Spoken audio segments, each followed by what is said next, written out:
Meus caros companheiros de jornada, Zé Carlos já mencionou que a gente no Congresso da ERJ desenvolve uma vigília de direito administrativo, agora jejum é a primeira vez. Mas, enfim, sempre é bacana, precisamos estar abertos a outras alternativas, né? Vigiar e jejuar, isto é bíblico, não é? Então de alguma medida, em alguma medida oportuno. Começo muito alegre, não só por estar participando pela 9ª vez no 9º Congresso de Direito Administrativo do Estado do Rio de Janeiro, mas porque hoje recebi meu título de procuradora do Estado honorária. Né? É algo que eu venho reivindicando há algum tempo. Eu tenho tentado me aproximar da Procuradoria do Estado de todos os lados. Né? Frequento, falo, casei com o procurador do Estado, estou tentando. Né? E hoje estou vendo que esse esforço está gerando algum resultado. Muito bem, amigos. Tenho aqui a minha tarefa grandemente facilitada pela preciosíssima intervenção do professor Diogo de Figueiredo, que criou as bases teóricas para a minha intervenção aqui, que se dá muito sob a inspiração do nosso queridíssimo amigo Marcos Juruena. O Marcos dizia sempre para mim assim: Vanice, você tem que didatizar isso, essa sua experiência e tal, você tem que transformar isso num elemento didático. E esse é o meu esforço aqui, falando sobre ação pública planejada e a deferência como parâmetro de controle. O que nos reúne aqui hoje, né? Se vocês olharem toda a agenda do Congresso, das intervenções, pensarem nas que já aconteceram, primeiro elemento indiscutível, o professor Diogo já dizia isso na abertura dos trabalhos, é que a função administrativa se amplia e se complexifica. Né? Aquilo que se exige do Estado hoje é muito mais amplo, diversificado, complexo do que era no passado. Não se trata mais de pura e simplesmente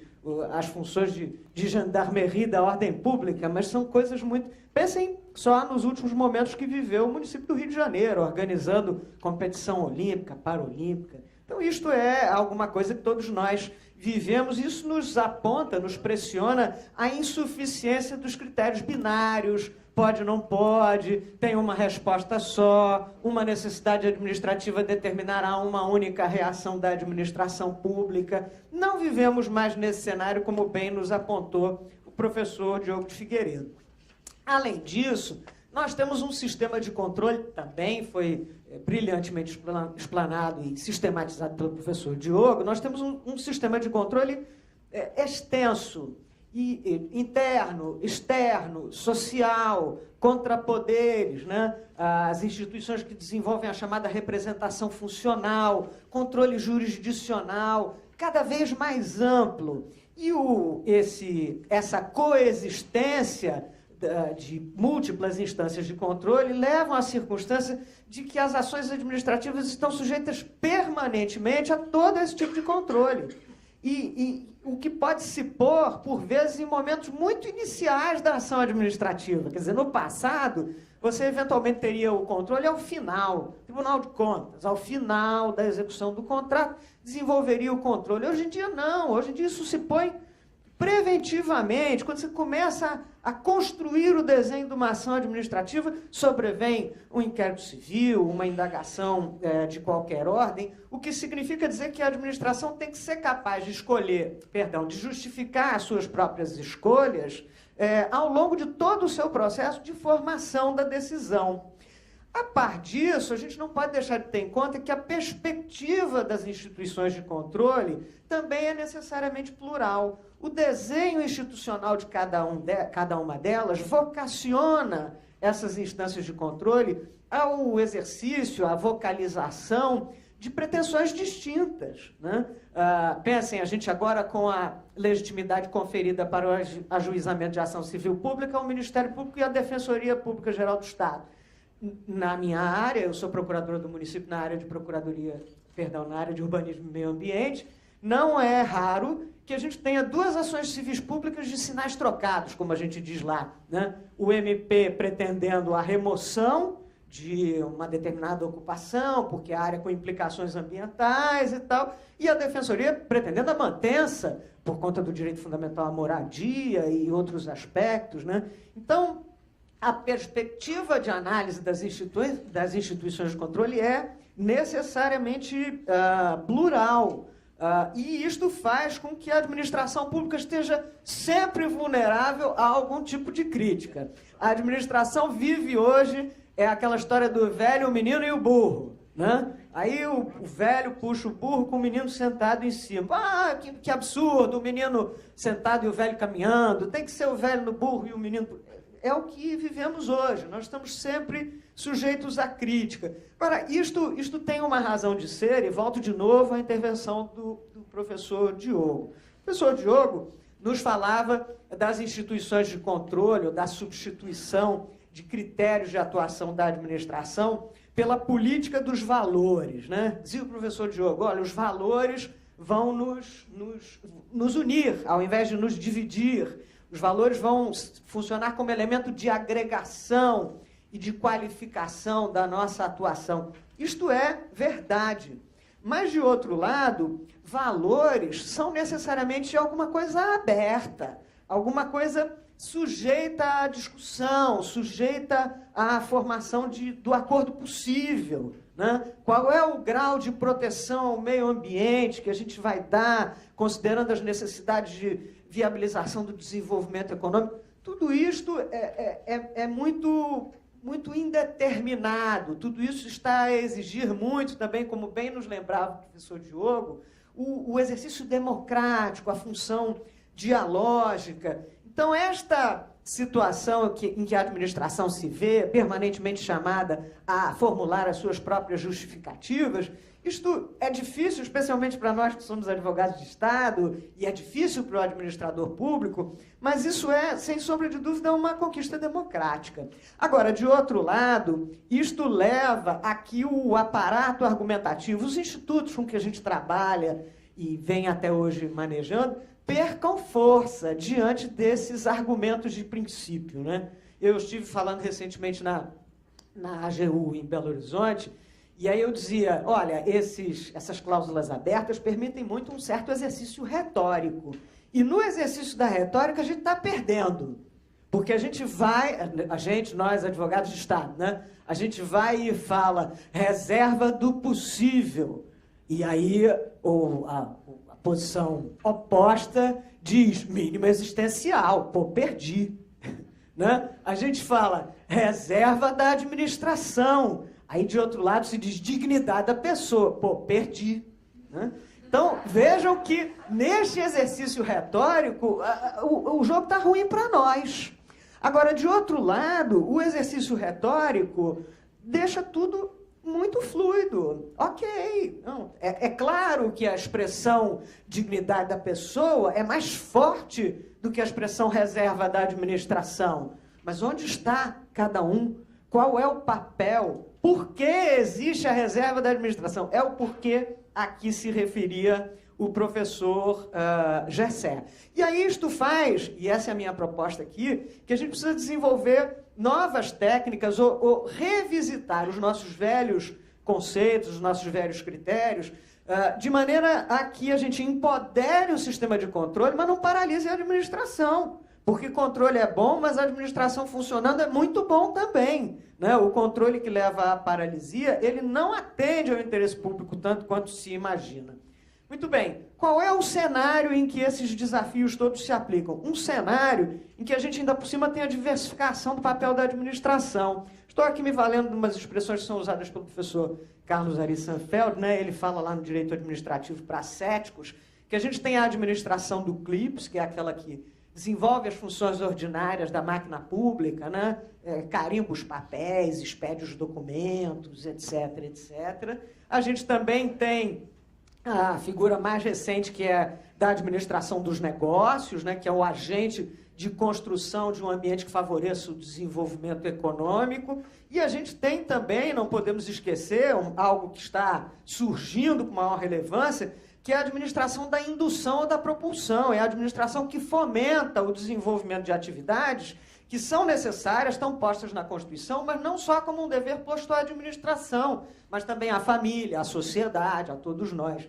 Vejam que são 3 segmentos da administração totalmente distintos, cujos pressupostos de atuação são totalmente distintos, e a gente precisa estar preparado para pensar em sistemas de controle que nos permita nos permitam agir, atuar de maneira eficaz nessas novas funções de Estado que não estão ainda perfeitamente incorporadas. Finalizando aqui o nosso cenário de complexidade, para já trazer a minha proposição, estou aqui, né, vigília, jejum e corrida de curta duração. Né? Eu não sou o Usain Bolt, mas estou fazendo o máximo para, enfim, conquistar essa medalha de ouro. Né? Muito bem, completando o nosso cenário de complexidade, a gente tem alguns elementos que são relevantes. Primeiro elemento, aqui já fazendo a crítica da administração pública, não é porque eu sou advogado de Estado que eu perco a capacidade crítica sobre ela. Primeiro elemento é que a prática do agir administrativo ela é predominantemente reativa. Né? Não obstante todas as recomendações constitucionais no sentido da ação pública planejada, né? Quando a Constituição fala no artigo 37 caput do princípio da eficiência, quer dizer, não há agir eficiente sem planejamento anterior. Né? Isto é da vida. Os senhores, quando saíram de casa hoje de manhã, pensaram, vou ao congresso do IDAERJ, então vou fazer isso, vou levar aquilo de lá. Né? Fizeram o seu planejamento. Assim também é de ser com a administração pública, mas habitualmente não o é. A administração pública reage à pressão do dia. Né? A mídia disse que falta professor de geografia na rede, então vamos correndo cuidar do professor de geografia da rede. Ainda que isso aconteça todo ano, né? Todo ano falta professor de geografia na rede pública. Mas, enfim, a gente, ao invés de pensar isto para que essa não seja a notícia na mídia no mês de fevereiro, quando voltam as aulas, a gente vai reagir no mês de fevereiro, quando houver a reportagem dizendo que está faltando professor de geografia. Então, a ação administrativa ela é predominantemente reativa, quando ela deveria ser, a rigor, planejada. Segundo elemento que cria dificuldades para a nossa atuação é uma dissociação entre a dimensão estratégica de ação da administração, planejamento, as políticas públicas que a administração vá pôr em execução. Então, a dissociação entre esta dimensão e a sua expressão financeira. Aí a dissociação é total, amigos. Né? Quer dizer, não há nenhuma comunicação entre políticas públicas, planejamento e a sua expressão orçamentária, a sua expressão no direito financeiro. Quem já foi agente político, como é o meu caso, sabe que o processo orçamentário se dá da seguinte maneira. Eles veem quanto é que você gastou, sua unidade gastou no ano passado. Então, sua unidade gastou 100, aí já abrem dizendo, olha, a sua cota é 90. Pô, peraí, mas ano passado eu gastei isso. Não, agora está difícil a vida, a arrecadação e tal. Sua cota é 90. Aí você faz o seu planejamento mais ou menos com... Vejam a inversão, né? Você não planeja a sua ação para depois ver como é que você faz a projeção financeira. Você faz ao contrário. Né? Ó, o que você tem é 90. Aí você faz mais ou menos o seu planejamento. Muitas vezes, na hora de fechar o orçamento, seus 90 viraram 70. Aí vai para o Poder Legislativo, sobrevém as emendas daqui, dali, da colar. Sobrevém a inauguração do exercício financeiro, você se vê com 50 e dos 50, 35 estão contingenciados. Né? E aí vamos ver como é que as coisas acontecem. E aí, meus caros, não é por outra razão que quando a gente vai tentar argumentar com reserva do possível e cláusulas dessa natureza, a gente não consegue sair do plano da abstração. Porque você não é capaz de demonstrar no orçamento da Secretaria XPTO, né, que, olha, havia a previsão de X recursos, X mil reais para a prática dessa ação administrativa e, portanto, eu não posso diminuir, eu não posso aumentar. A gente não é capaz de fazer essa conversa, né, entre as duas dimensões. E isso, portanto, nos deixa num momento de grande fragilização das escolhas públicas diante do agente de controle. A mínima pergunta do agente de controle, a gente não consegue demonstrar, não, olha, isto é uma ação planejada, que estava inserida nesta política pública, que tinha esta dimensão financeira e que, portanto, se você interferir e reconfigurar, o efeito negativo será este. Muito bem. Qual tem sido, ou qual foi sempre, historicamente, a premissa que se aplicava, o instituto, a figura que se aplicava no exercício do controle. Historicamente, a gente sempre usou a presunção de legitimidade dos atos da administração. Isso a gente aprende em ADM 1, né? Quando está estudando atos administrativos, elementos dos atos administrativos, atributos dos atos administrativos. Estou dando isso lá na minha turminha de graduação, né?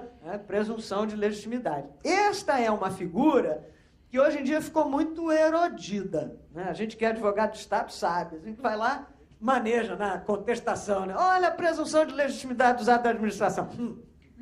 Né? Aí vem logo por que isso? Quer dizer, vamos entender, quer dizer, na perspectiva estritamente teórica, esse é uma ideia que está muito firmada numa legitimação subjetiva, né? Quer dizer, é porque é a administração que a gente presume que é legítimo, né?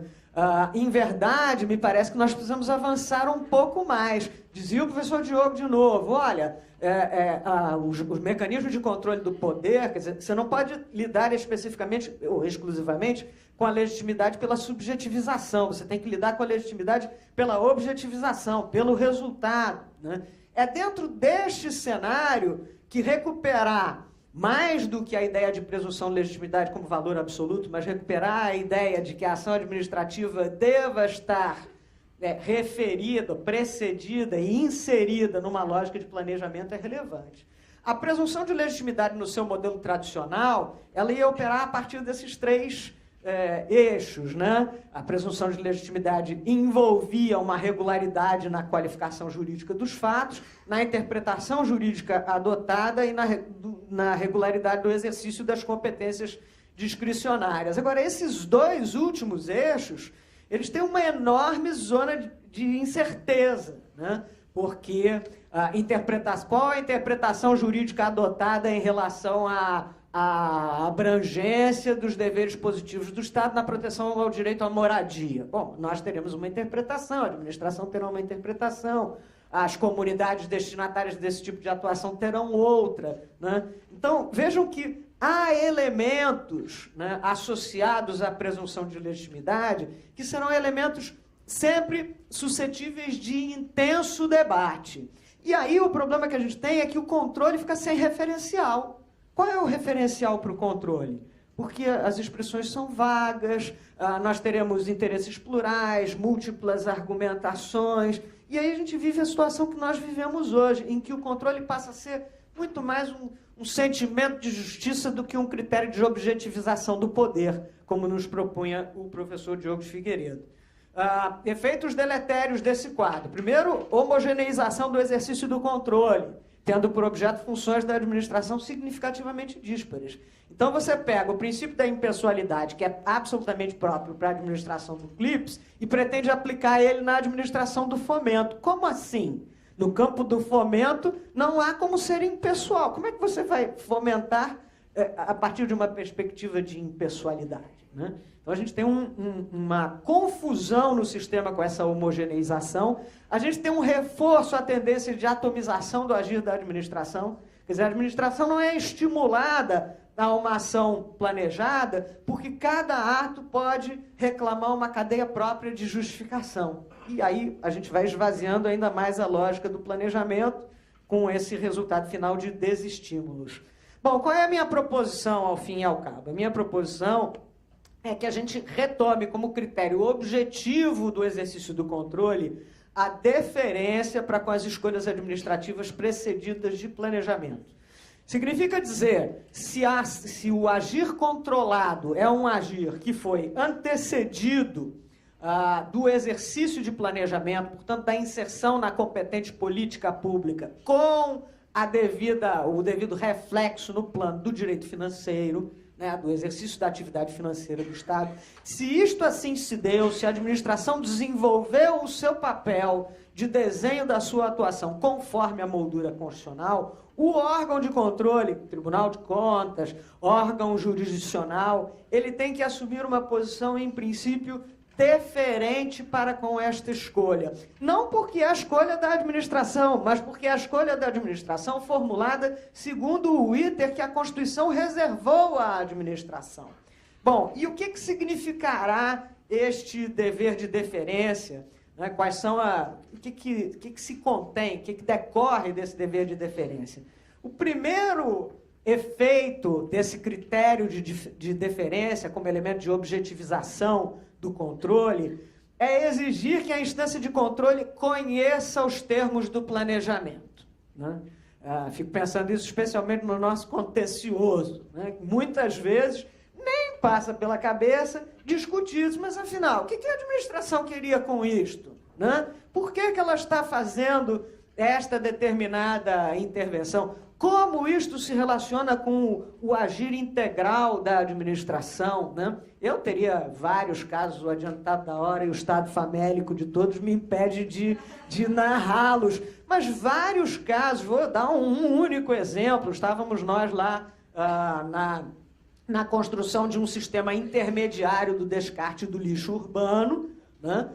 O lixo é retirado da sua casa no caminhão comum, da Conlurb. Ele não pode ser aquele caminhão que vai até o ponto final de aterro sanitário, porque senão teríamos que ter dezenas de milhares. Então, há uma estação intermediária. Pois bem, há um projeto em execução, foi objeto de licitação, que compreendia 5 estações intermediárias. Uma determinada instância de controle, insatisfeita com isso, resolveu impugnar cada uma das 5 estações intermediárias de lixo, ao invés de entender o projeto como um todo, né? E aí, curiosamente, essa instância de controle pediu o fechamento das estações intermediárias de lixo, o que com certeza era a melhor solução, né? Porque você fecha a estação intermediária de lixo, o que vai acontecer com o lixo? Vai sumir? Vai desaparecer? Né? Não, óbvio, ele vai para outra estação, né? Então, assim, primeira providência, conhecer o planejamento da administração, para formular algum juízo, não a partir da sua percepção subjetiva, mas a partir do planejamento da administração. Segunda providência, segundo efeito que decorreria da adoção da deferência como critério de controle, aferir se a ação administrativa sob controle tem aderência com o planejamento, que também pode não ter.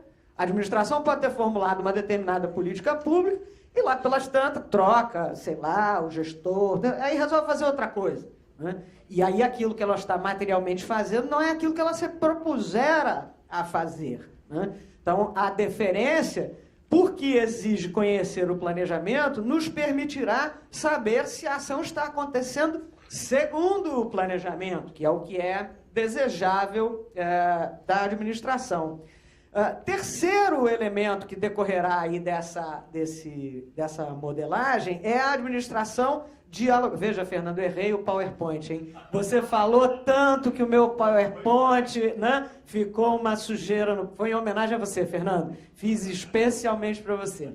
Terceiro elemento é dialogar com a política pública, com o sistema, com o desenho de planejamento que a administração propusera fazer. O que eu quero dizer com isso? Bom, agora eu conheço as razões da administração. Olha, a administração vai gerir o lixo através de estações intermediárias porque ela pretende alcançar o resultado X, Y, Z. Olha, esta política foi mal concebida, porque a estação intermediária gera aquele efeito negativo, etc, etc. Este resultado que você está pretendendo alcançar não é possível. Veja que o diálogo crítico, o diálogo da impugnação, o diálogo do apontamento da irregularidade se dará com o planejamento e não a partir de uma outra, enfim, cogitação qualquer da instância de controle. Finalizando, uma provocação para todos nós que nos dedicamos à advocacia de Estado, né? Porque é muito bacana a gente também falar, vocês, instâncias de controle, têm que fazer isso, aquilo outro. Mas como bem nos lembrava o professor Diogo de Figueiredo, nós também, da Advocacia de Estado, somos instâncias de controle. E aí eu tenho uma agenda curtíssima, mas com 3 proposições. Primeiro, nós, órgãos de controle interno também, funções essenciais da justiça, nós precisamos buscar conhecer o planejamento, a política pública em execução nos temas judicializados. Porque a gente não faz isso, né? A demanda se põe, a gente vai arrumar a tese que seja possível, muitas vezes a gente fica, o cliente não ajuda, né? Aquela secretaria, mas a gente também não vai conhecer as razões, porque eventualmente existem, e são boas, né? Vão sensibilizar ao judiciário, mas a gente se satisfaz com encaminhar o ofício de informações, né? Queira a Secretaria XPTO prestar todas as informações úteis à defesa dos interesses do Estado ou município. Então, temos que ir além. Nós temos que conhecer o mecanismo de planejamento. Segunda tarefa, mais dura que a primeira, né? Se o mecanismo de planejamento não existe, e muitas vezes não existe mesmo, porque eu mencionei que a administração frequentemente é mais reativa do que qualquer outra coisa, nós temos que catalisar o desenvolvimento do planejamento. Então a gente tem que sentar com o órgão público e dizer, ó, nós precisamos ter um mínimo de estratégia para isso, nós precisamos ter um mínimo de planejamento, quer dizer, integra as nossas funções como função essencial à justiça, como órgão de advocacia de Estado, induzir isso. Ah, Vanessa, mas eu não tenho conhecimento da área de desenvolvimento social para catalisar uma política pública na Secretaria de Desenvolvimento Social. Ok, mas não é essa a ideia. A ideia é você sentar junto, dizer, ó, nós temos umas balizas constitucionais, qual é a sua experiência, o que você conta, já teve um programa nisso, o que não deu certo, enfim, ser um favorecedor desta atividade. E, finalmente, quer dizer, com este envolvimento, nós teremos um grau de domínio das razões de atuação da administração que nós teremos muito mais facilidade de dar a conhecer no contencioso as razões das escolhas administrativas.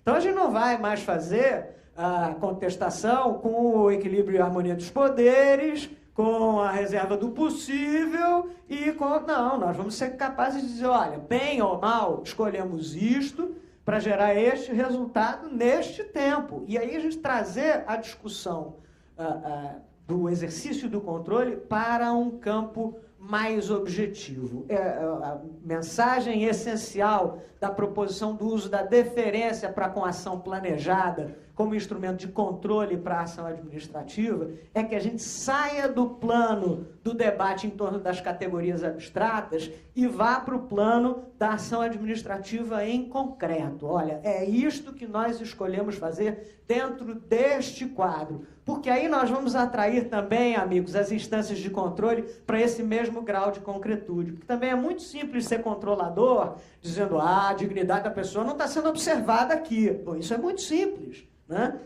Posição totalmente distinta é você, diante da realidade concreta, escolher o que é possível fazer. Porque é claro que nenhum administrador é intrinsecamente perverso, né? Não, eu não vou atender às postulações da dignidade porque eu sou contra a dignidade das pessoas, né? Nem todo mundo tem o mesmo grau de dignidade. Isso não existe, né? O administrador é chamado a fazer escolhas difíceis. Faz com mais expertise, menos expertise, e a nossa função será ajudá-lo a formular essas escolhas e ser pelo menos capaz de explicar essas escolhas. E aí as instâncias de controle vão fazer o seu papel. Isso é um novo tempo para a advocacia de Estado. Não é o papel que se propunha para a advocacia de Estado quando eu ingressei nela. Mas deixo com vocês uma última mensagem, porque é sempre muito estimulante começar a pôr os pés num novo tempo. Obrigado.